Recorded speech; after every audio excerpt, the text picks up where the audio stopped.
महाराज जी, जीवन में शांत रस कैसे आएगा? हाँ, द्वंद्वों से मुक्त होने पर। शत्रु मित्र समझानी, मानी मानी अपमान सम, दुख सुख लाभ न हानि, इसमें शांत रस आता है। द्वंद्व विमुक्ता ही तो शांत होता है। मान में अपमान में निंदा में स्तुति में जो समान है वही शांत है। कोई हर्ष नहीं, कोई शोक नहीं, कोई सुख नहीं, कोई दुख नहीं, कोई जय नहीं, कोई पराजय नहीं। ये ब्रह्मबोध संपन्न महापुरुष की स्थिति होती शांतम। जो शांतम स्वरूप है भगवान का। शांताकारम, और लेटे कहां है? भुजग शयनम।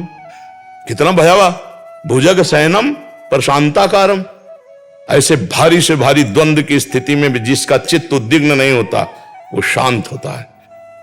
सामने से गालियां मिल रही, अपमान मिल रहा है, एक जगह सम्मान मिल रहा है, एक जगह स्तुति हो रही, न हर्ष है न शोक है, शांत है। क्यों? क्योंकि वो समझ रहे स्वाप्निक है। सत्य वस्तु तो जो यहाँ वो वहां है, यहां वहां जिधर दृष्टि डालो सत्य वस्तु एक है। फिर ये द्वैत में ये मान सम्मान या अपमान ये सब मायाकृत है, इसलिए वो शांत रहता। शांतम। जब तक शुद्ध ज्ञान नहीं होगा शांतम नहीं हो सकता। ये शांति बनावटी नहीं हो सकती क्योंकि गाली दे हम चुप हैं। अंदर शांति होनी चाहिए। अंदर शांति तभी स्थायी रहेगी जब अव्यर्थ कालत्वम, एक भी मिनट भगवान से विमुख नहीं है तो शांत रस में आ सकता है। हमारे यहां भक्ति में भी जब शुरुआत होती तो पहला है शांत रस, फिर है दास्य रस, फिर है सख्य रस, फिर है वात्सल्य रस, फिर है गोपी भाव, फिर सहचरी भाव, क्रम बाई क्रम। ऐसा सबसे पहला है शांत। बिना शांति के तो कोई चलेगा ही नहीं।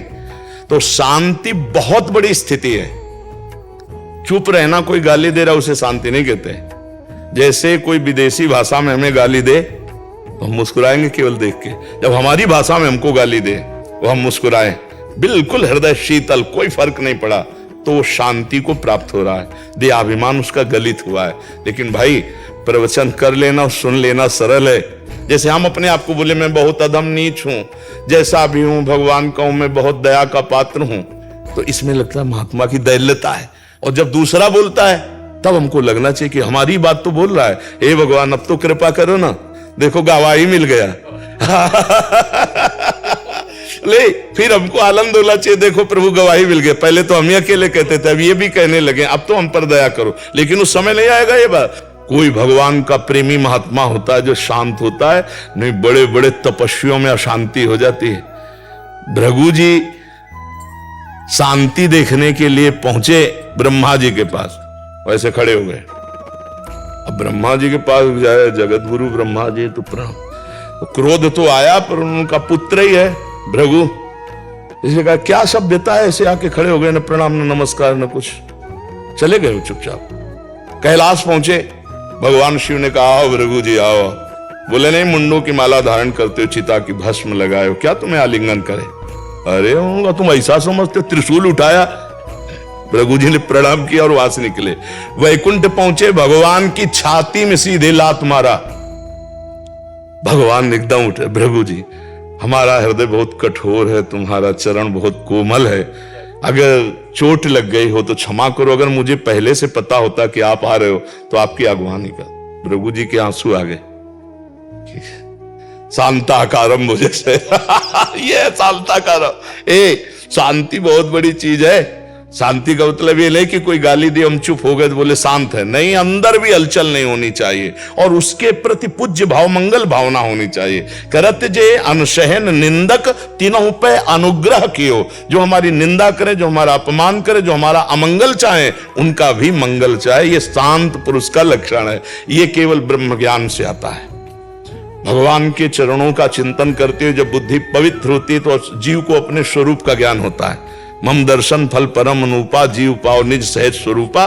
बस जब तक उसे तत्व ज्ञान नहीं होगा तब तक पूर्ण शांति नहीं है।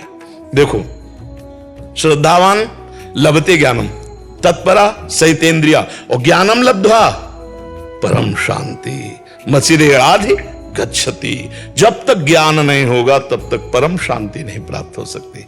मैं और मोर तोड़ते माया में शांति थोड़ी है। शांति तो सब में एक है। जो एक ही तत्व देखता है विद्या विनय संपन्ने ब्राह्मणे गविहस्तिनी स्वनीच सुपाके चा पंडिताश्रम दर्शिना। वो पंडित शांत स्वरूप होता है जो गौ में, ब्राह्मण में, चांडाल में, नीच में, उत्तम में, सब में एक परमात्मा को देखता है।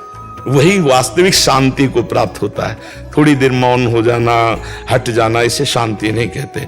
बीच बाजार में समाधिस्थ रहना, इसे शांति कहते। कोलाहल में भी वो शांत है, द्वंद्वों में भी वो शांत। पर ऐसे महात्मा मिलना, भगवान खुद कह रहे सा महात्मा सुदुर्लभा, महत्संगस्तु दुर्लभो। देवर्षि नारद जी कहते महत्संगस्तु दुर्लभो अगम्यो अमोघस्य। यदि निर्वाह कर ले जाए ऐसे महात्माओं का तो निश्चित भगवत प्राप्ति है।